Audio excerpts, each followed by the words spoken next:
the dolphin last year. Especially in the Keys, it was one of the bleakest dolphin runs in recent memory. And you hear all kinds of speculation. Is it all the commercial fishing down the Caribbean that's wiping them out? What's going on with our dolphin? And it's definitely something to be aware of, but there's a lot more to it. Nobody can put their finger on it, but this season coming up is going to give us a better indication. Was it change in ocean currents? Did the dolphin take a different migratory path and bypass the Florida Keys and the South Florida Straits and decided to go farther offshore and then cut in across from the eastern side of the Bahamas? There's a lot of unanswered questions based on the weirdness that's been happening with the weather. As you know, California's having an El Nino been locked in there for the past 3 or 4 years. It's given them fishing that they've rarely ever seen before. And it's funny because you would think that an El Nino deal with the warming of the water and the warm currents coming up, which brings all the warm tropical game fish their way, wouldn't affect us, but it does. And it depends on how strong that's going to be, and it's a game of ocean currents. There's a lot to it, but we'll see what happens this year with the dolphin, and at the end of the season, then we could have a little bit more idea of what's going on. But next one, Priscilla. Again, that was part of the doubleheader that we found under birds. Next.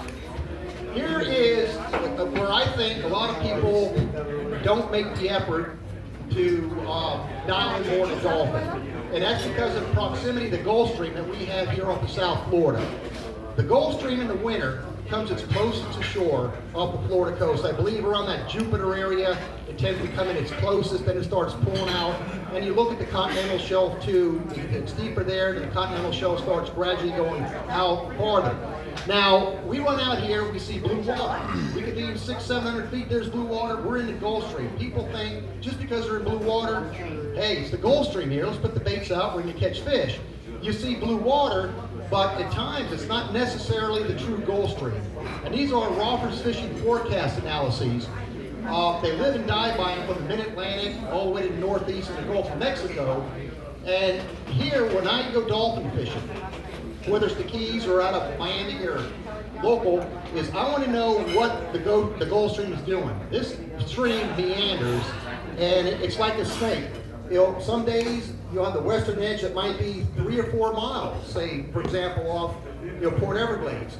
2 days later, the true western edge can be 11 to 15 miles out.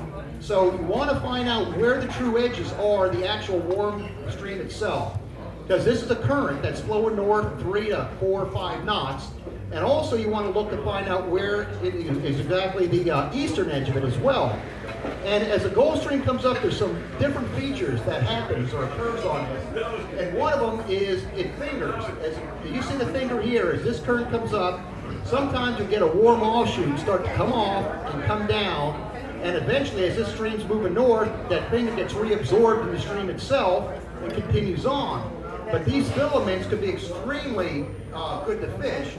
And what you're looking for, or what I'm looking for, is the true edges, the western edge, and as the summer progresses, I'll look for the true eastern edge in case you got to make a run to that side over there. But also these features itself. And when you see the Gulf Stream start coming in, and if you can see when the stream itself, the true western edge, cuts in over structure. By structure, the continental shelf, 600 feet of water, when it starts hitting that shelf, that could be a very potent combination because you have that northbound flow, it's hitting the shelf, it's just coming up, nutrients get kicked up from the bottom, and you get the whole food cycle between bait fish and all that, and then the game fish themselves. So these are very good places where the actual edge of the stream comes over good structure. Keep that in mind as well. Next one, Priscilla. Also, before I jump into this one here, there's features itself. It's not just playing off the edges, the western edge or the eastern edge of the stream. There's features that occur in the stream itself. And I'm sure you've noticed that once you start running and you're in there and you're in the stream itself, you continue running, you might see like little faint slip or a very little tiny line of very sporadic weeds that are going in there. Those are different features that occur within the stream, and they could be decent places to fish. When you find those zones, it might be a decent run and gun spot if there's a decent clump or a piece of board here or there, even if it's not that solid, but if you see some accumulation on that line, like in a north-south, sometimes that's good for running south or north and do some running and gunning to find that, because something's going on with the current. The most pronounced and craziest feature I ever saw in the Gulf Stream occurred about more than 5 years ago, maybe more like 6 or 7. I had Sue Calkin and the Miami Herald with us, and we were out running and looking for dolphin. Slick calm. You get out about 30 miles. I think 30 miles is going to be my limit. Maybe push it to 35. Run and gun, then turn and come back in to the edge of Continental Shelf and troll. Well, I looked in the horizon and I see what looks like elephants walking out there. And so what is that crazy thing? It's slick calm. As we approached, it was a well-defined rip with 3 to 4 foot seas on one edge of the rip. So if you can imagine this stand being flat, and on this edge, as straight as this line is, 3 to 4 foot of crazy chop. And I said, look at this crazy thing.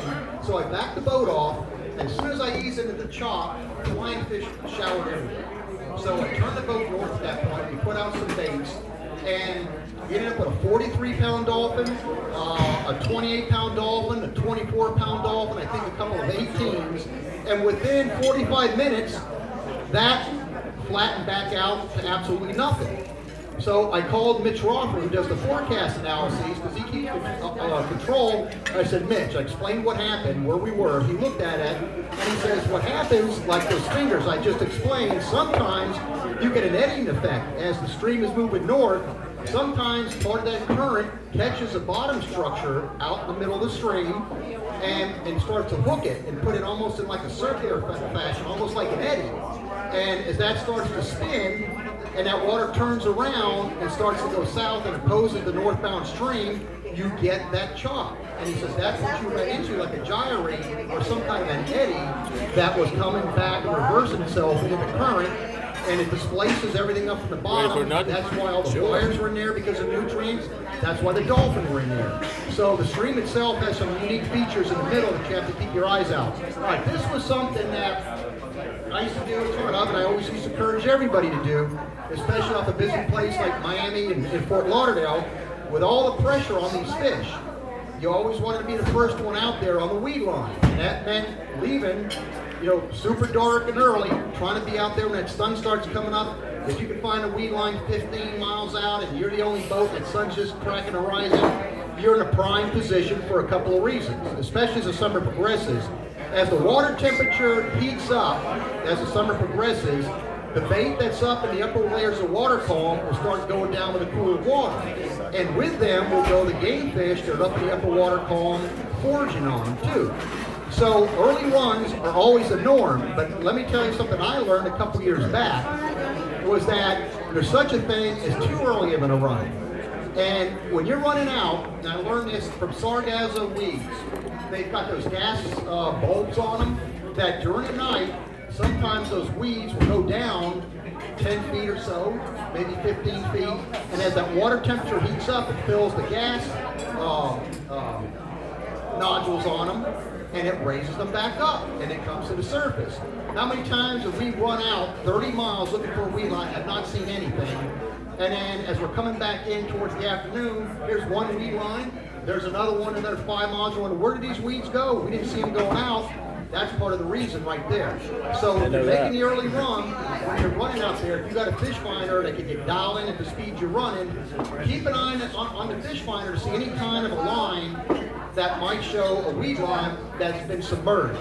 Also another hint, any kind of a slick coating on top of the water that you see, slow down a bit, have a look. If there's a clump of weeds here, a clump of weeds there, but nothing really great, but there's a slick, check around, because that could be some weeds that are still submerged, have yet to come together and rise up to the top. That could be a decent area to patrol too. So early starts, without a doubt, a norm, but again, pay attention too early. Sometimes those weeds could be down. Next, Priscilla. There you go. That's a picture-perfect weed line. We'd all love to see that about 18 to 20 miles out, and another site. That's real good. Next. And that was a shot that we did out of Stewart at one of the Mako owner tournaments. Found a weed line, and we find the dolphin. Yeah. Next one. And before I get into this thing, which I always call this my love-hate relationship, talk about the weeds. People think you find a weed line, that's it, we're going to jump on dolphin. They ask you, If you see a weed line, how shallow would you fish it? If you see a weed line in 200 feet of water, would you fish it?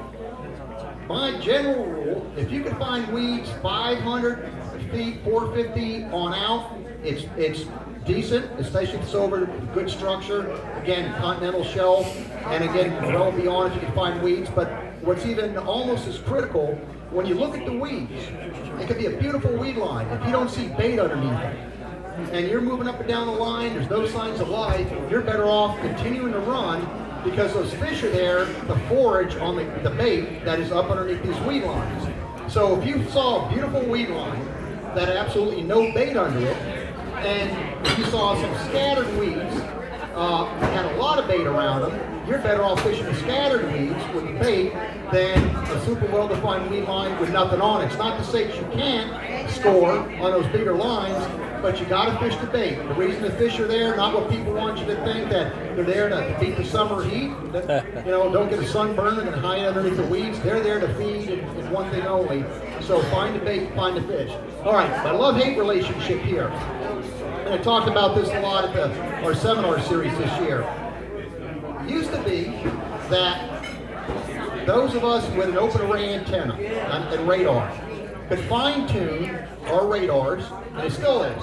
You can fine-tune your radars to locate birds, which is a huge advantage. When you're running offshore, we're looking for birds.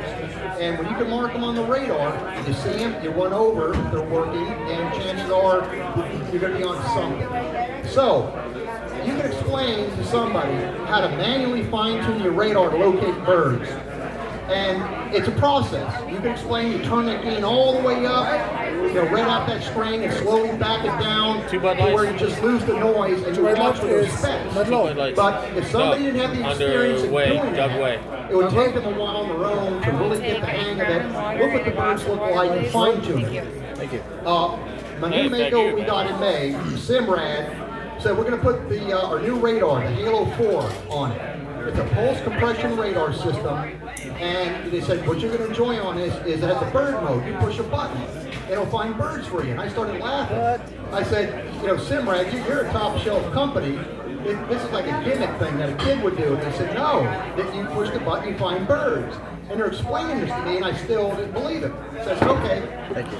that's fine, but can I manually override it? No, you can't manually override it, so you can't fine-tune it? Nope, he said, because you can't fine-tune that radar any better than what's programmed into it. They did some theory that they took 300 different types of settings that people do with their manual radars to locate birds, ran some mathematical or scientific formula, and came up with a combination that makes it super potent in looking for birds. So now,